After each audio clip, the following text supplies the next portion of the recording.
The Bee Expo 2025. In this video, I ask vendors and speakers what makes the Bee Expo special and what their plans are for this year, as well as have vendors present their products. Find out why over 3,600 people swarmed to Louisville for this 2025 Expo. It is 9:45 a.m. on January 2nd. The Bee Expo is just about to start here in about 3 hours. Trade show is shaping up. We're 2 hours before the Expo here. There's all the name tags lined up, but there's people already lining up outside the door, even though it's not even 10:30 a.m. yet. So, should be a crazy line. Last year we got 1,200 people in the first hour or so. So we'll see how it goes. I don't know how well you can see it, but there is a line, I don't know, several hundred feet back, and we still have 50 or 60 minutes till we even open the doors. We're letting some people in early for the honey show so they can get their honey registered in the show, so that way it's smoother. But wow, already so many people lining up. Here is the silent auction. It's right down from the initial entrance, and so everything sold here will go to the Next Gen Youth Program to send more young beekeepers to the Expo. Make sure you donate some items if you're able to in future years, and this will fund most of the program.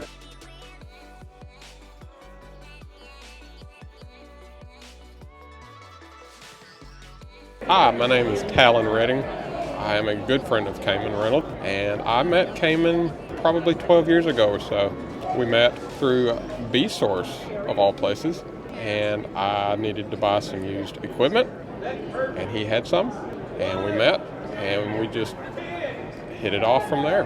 And I've known him since, and we've stayed in contact, and our kids play with his kids, and we get together as families. It's been a great friendship. So here I am, 2025 conference.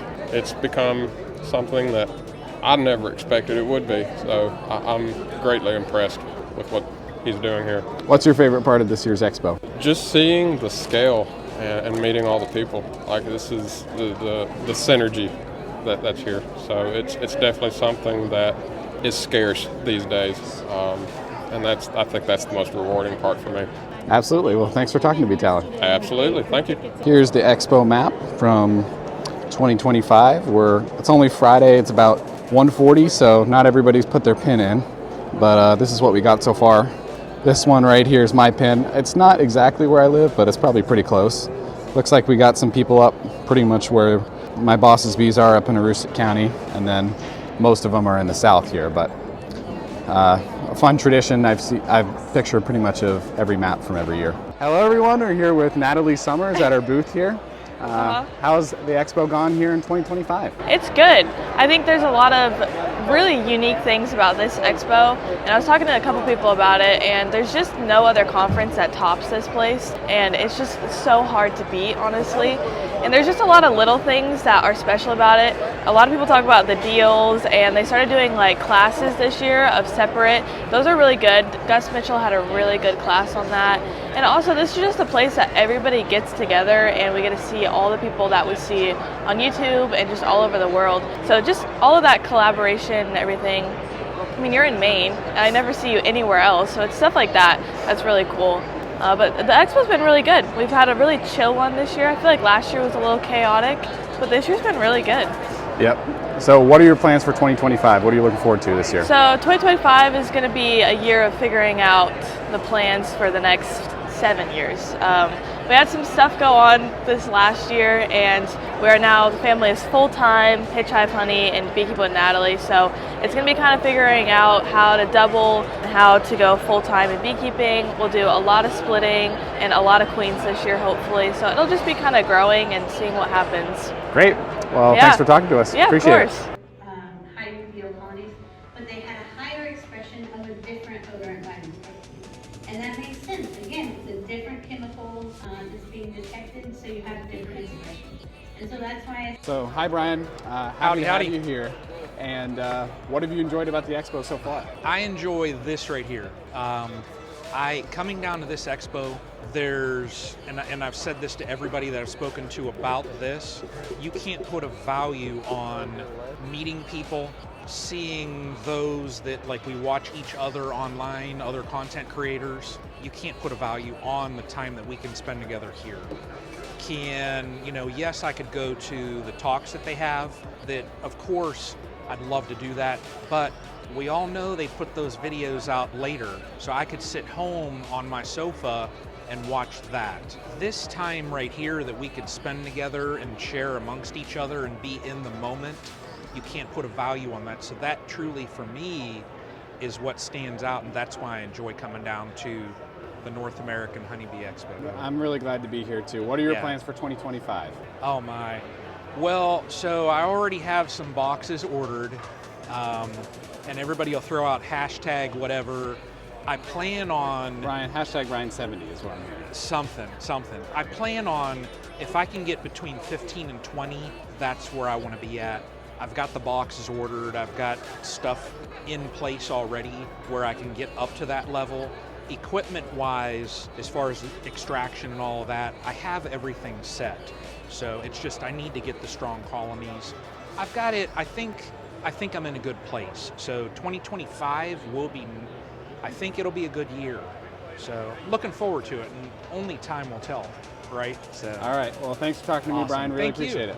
And then the other side of the map, I haven't put a pin on this side, I could, but it's for the whole world. So you have people from China, Europe, 2 from Africa, and some from Australia as well, and 1 from New Zealand there. And this is just the people who actually put pins in, so my guess is there's quite a few more. All right, hello everyone. Here I got Bruce of Bruce's Bees from South Alabama.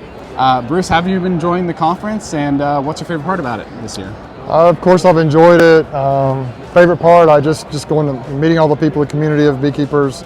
It's been great. I really haven't had a specific goal in mind. I've just kind of been wandering around, meeting people, looking at all the stuff, and just enjoying the experience.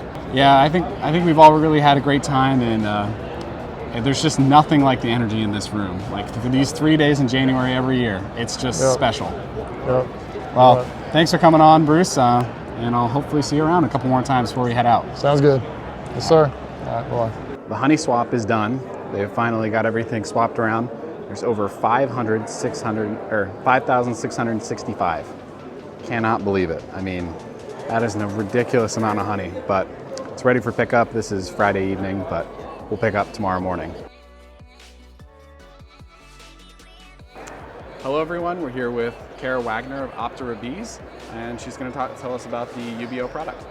Yeah, so if you're not familiar with UBO, what we're trying to do here is put out a technology, a tool that anybody can use to test how hygienic your colonies are. So we use a mixture of pheromones from unhealthy brood. Unhealthy brood actually produce this mixture of pheromones, this smell that the adult bees can sometimes detect, and that is what triggers them to uncap a mite-infested cell or a brood with a high virus load and remove that sick individual from the colony. Now, some colonies are really good at performing hygiene and some are not good at performing hygiene, and so what this tool lets you do is identify those colonies that are good at performing hygienic behavior, that are sensitive to those unhealthy brood odors, and then you can make breeding decisions from that. You can make management decisions. You know, you can say, hey, this is a really resistant colony. I probably don't need to treat this colony. You can avoid those negative sublethal effects of miticides on your colonies when they don't need them. And you can also identify colonies and say, hey, this is probably very susceptible to mites. I really need to keep an eye on this colony. Probably gonna need to treat this one. Or, you know, this colony is really great. I want to pull eggs from this colony. I want to graft from this colony when I lose queens or need queens. So there's a whole lot you can do with it. So what we have in the kit, we have an applicator. This is what's going to help you apply the pheromones onto the capped brood. So we use a small test ring. You're going to isolate a small section of capped brood. It's about 45 cells in there. You take your applicator. This is actually a new update we have from feedback last year. So this is called the Precision Guide. You just pop it onto the applicator, and what it's going to help you do is really get a standardized spray each time. So you have the same distance, the same angle of application, regardless of which colony you're doing. Each kit comes with enough to test 10 different colonies. So you have everything here you need to test 10 colonies. All right, thank you, Kara. Really appreciate it. Yeah, thanks, Rainier.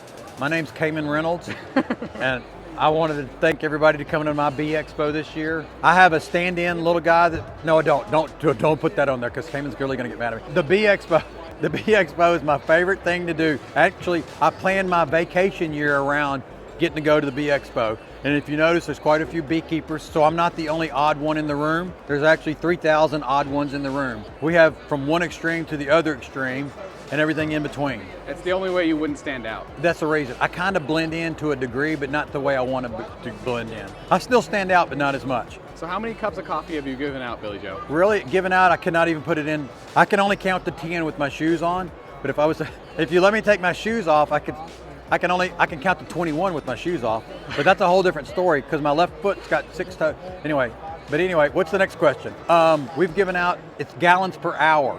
So most people talk in terms of how much honey they can extract. Well, we're kicking out gallons per hour of coffee out of this place, but I'm not allowed to touch any of the hot liquids or any of the green paper. But I have these child-size sleeping bags I'm selling out for 3 for $10 is what I'm trying to do right now. And if you live up in Maine, we've been doubling them up, probably tripling them up for you Maynards. And if the kids got long legs, we make them kind of get in the fetal position and we cinch them up to keep them from kicking out. It works really good. Sometimes you have to hold the pillow a little bit longer on their face to make them go to sleep, but they eventually go to sleep. Next question, Rainer. Thank you. All right, thank you, Billy Joe. Funny and witty as always. Is that all you got? I got more. I just started. We're only in the coffee. Okay, thank you, Rainer. This is Better Bees booth here. They've got a bunch of different licensed stuff, but they sell extracting equipment, foundation, everything you can think of, and there's David Peck there in the background. And we don't have this exact extractor, but something pretty similar up in Maine. It's bigger than this. Ours is an 88 frame extractor. But just one more booth here at the North American Honeybee Expo. Hello everyone, we got Frederick Dunn here, and what makes the Expo special and what do you enjoy about it? Hard to say what makes the Expo special in simple terms, but I would say the chance to talk to the innovators that are actually coming out with new gear and the opportunity to talk with them, look at their equipment, get your hands on it, talk with other people that are here visiting, all levels of experience, and get their opinions right on the spot. And it's also a chance, people like you who can get videos of it and share with the rest of the people that couldn't make it here, that don't realize what a bonanza this is for collecting knowledge, networking with people, and of course finding out what's new and what's going to be coming up next year even. There are some great innovations going on. Do you need it? Maybe not. Do you want it? I know you do. That's the category I'm in. I like to find it, feel it out, and see how it's going to go. And if we can, get a great deal on it. It's another reason to come to something like an expo. You're going to get deep discounts on the things that they're offering here, whether it's consumables, if you're into bee feed or something like that, fondants, strong microbials is here. A lot of that stuff is really expensive and heavy. You can get a real deep discount and save yourself shipping, and talk to the people that developed it. So get your questions answered. Scientific or not, is it proven? Is it something that you should be buying?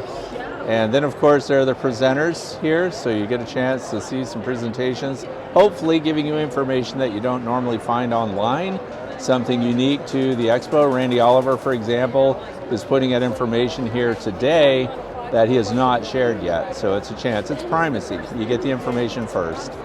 And so I would say just the overall network, the scale of it can't be described. It's not going to be shown very well even in this video. The hall we're standing in, you can measure it in acres. So just the number of vendors, and there's something here for everyone. All right, thank you, Fred. Really appreciate it. Yeah, absolutely. Thanks. This is really the main attraction of the entire show. This is why we all came here, and I really don't regret it. If I just got to see this, I'd be very happy. Here's the Maxent booth here. They're selling their extractors, uncappers, wax melters. They're actually one of the only northern companies at the expo. They're from Massachusetts. And I don't have any of their stuff, but this is probably where I'll end up buying eventually once I have my own honey extractor that's, a bigger one, other than if I get it at the expo. But I very well may have a Maxent honey extractor in just a few years. But they build some really high quality stuff that'll last for a really, really, really long time.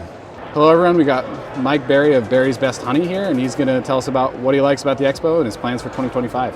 Oh, all right, well it's an honor to actually be in your video, I appreciate it, but I tell you what this thing does for me, I'm so amazed at the relationships built and how we do things. Like we get together, and I was just telling Dawn how we get together each year. And it's not like we're necessarily huge friends everywhere else, and we stay in contact constantly each day of the year, but when we come back here, it's like we knew each other forever, and we just forge new relationships, and it's such a networking community that just, it blows me away how we just pick up where we left off. This expo does so much. We have the trade show, everybody hears about the trade show, I understand that, but the learning, the experience of learning, the opportunity to learn here is off the charts. There are so many great speakers, knowledgeable people, commercial down to hobbyists, down to sideliners. So you can go do all that. You can turn around and leave and watch them online. You can turn around and come to this trade show, buy all you need, get great discounts. But there's so much more. There's such a dynamic to this thing that it's hard to explain in words. But for me, it's that those forged relationships, those continuing relationships, and getting to meet each other. And just, I talk about the banquets and the dinners and the suppers that we have after the conference each evening, and that has grown to the point where there's one getting together that's got like 100 people in it.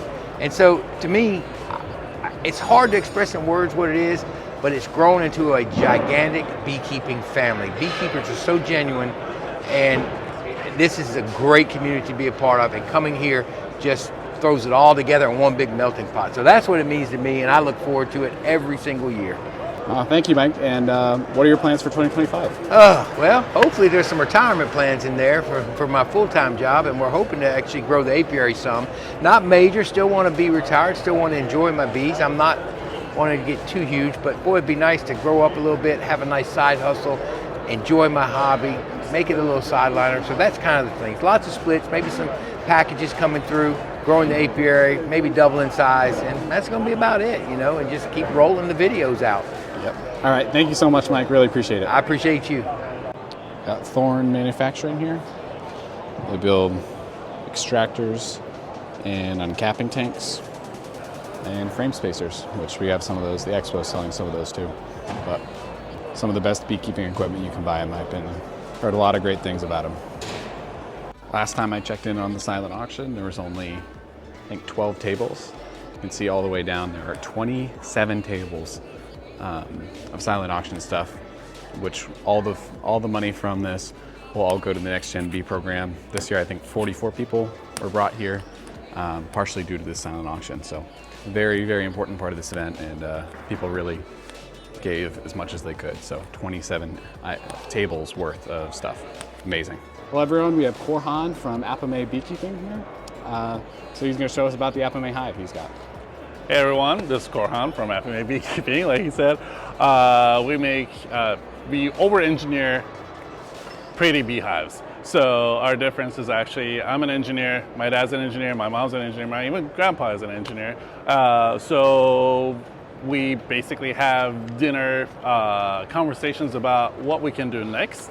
And it ends up being sometimes like an over-engineered product, like our Apame beehives, or sometimes our beautiful design of a floating beehive set, which we have here.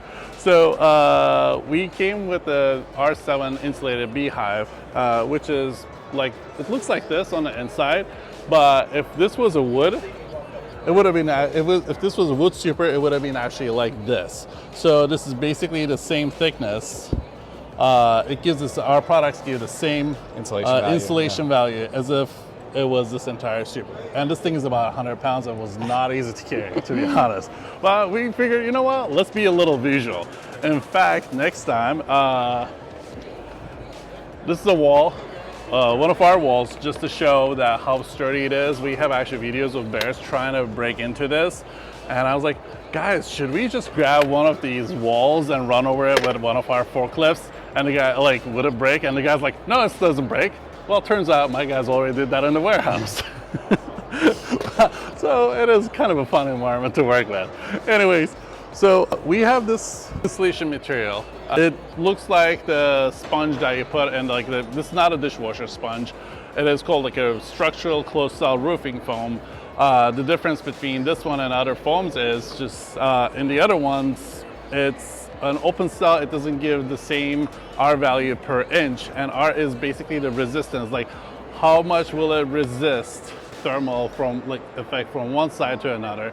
And we try to use the best materials out there while also try to do the most structurally sound ones. So our warehouse actually roof is coated with the same material as this one, and that's why it's also a very sturdy product. We designed our frames. My dad's 72 years old, he's a beekeeping professor, and my goal is to make my dad's life easier because I'm not an easy son, but at least I can make his hobby easier. So we have easy to lift handles on our product. We have our plastic frames. We like comb honey because my mom is diabetic. As much as we love honey, she can't really have much of it. So we make a lot of comb honey, and she usually gets the ones around, like, around the frame that are now fully filled. So we value the good comb honey a lot. That's why we have these like plastic frames where you put the foundation in between. You put a little strip on the top, and the bees draw it, and mom gets her honey. So carrying the hives is a pain, especially in the desert. We just moved our bees to the desert. It is hot. I don't know if you know about that, but Arizona in the shade can actually get up to 120 degrees, and in the desert it can easily hit like 130, 140 degrees under the sun. So insulation is very important, and when we were taking it, it's just like two people. We closed everything, we just grabbed from each side, and we're able to put it in the back of our truck, take it to the desert, and unload them easily. One thing that differentiates us and makes us like an over-engineered product, for instance, if you want to come here, I had to state this. All our latches and handles are actually secured by a really thick steel plate, so you can't just rip them off. Yeah. It's not like, hey, basically we try to over-engineer our products to be as safe and as secure and easy and fun to use as possible. Great. Thank you, Korhan. Really appreciate it. Thank you.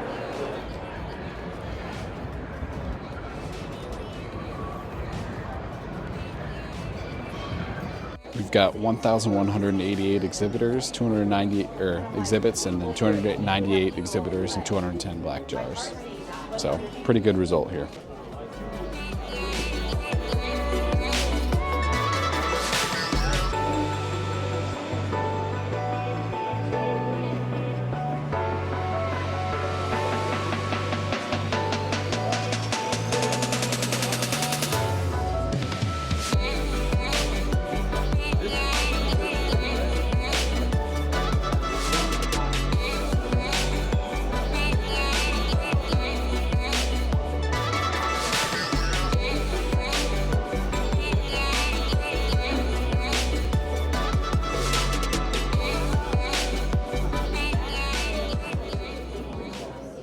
We have Greg Burns here, and he's going to tell us what makes the Bee Expo special and what he enjoys about it. Well, the Bee Expo is definitely special. It's unique. There's a lot of great conferences across the country. What's, I think, unique and special about the Bee Expo is just the sheer volume of people all here in one place.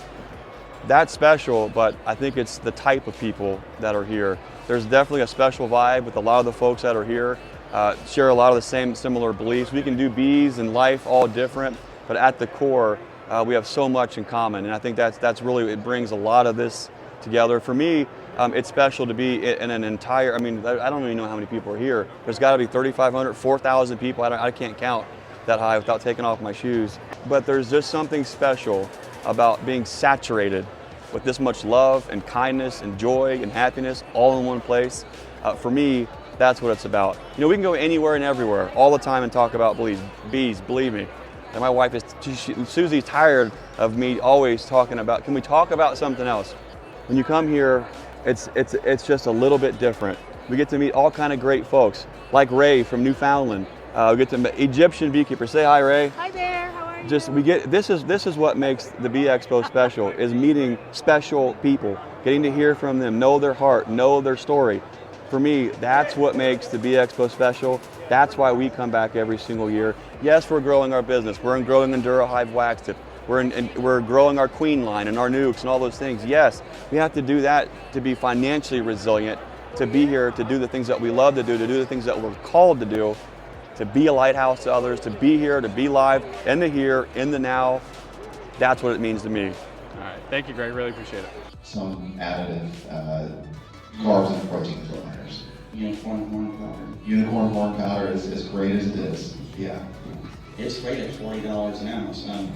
There's other seems to be going for, but Bob, you have something to add? If you want to learn more about the Bee Expo, check out this interview where I talked to the Kamon Reynolds and ask him questions about the Bee Expo.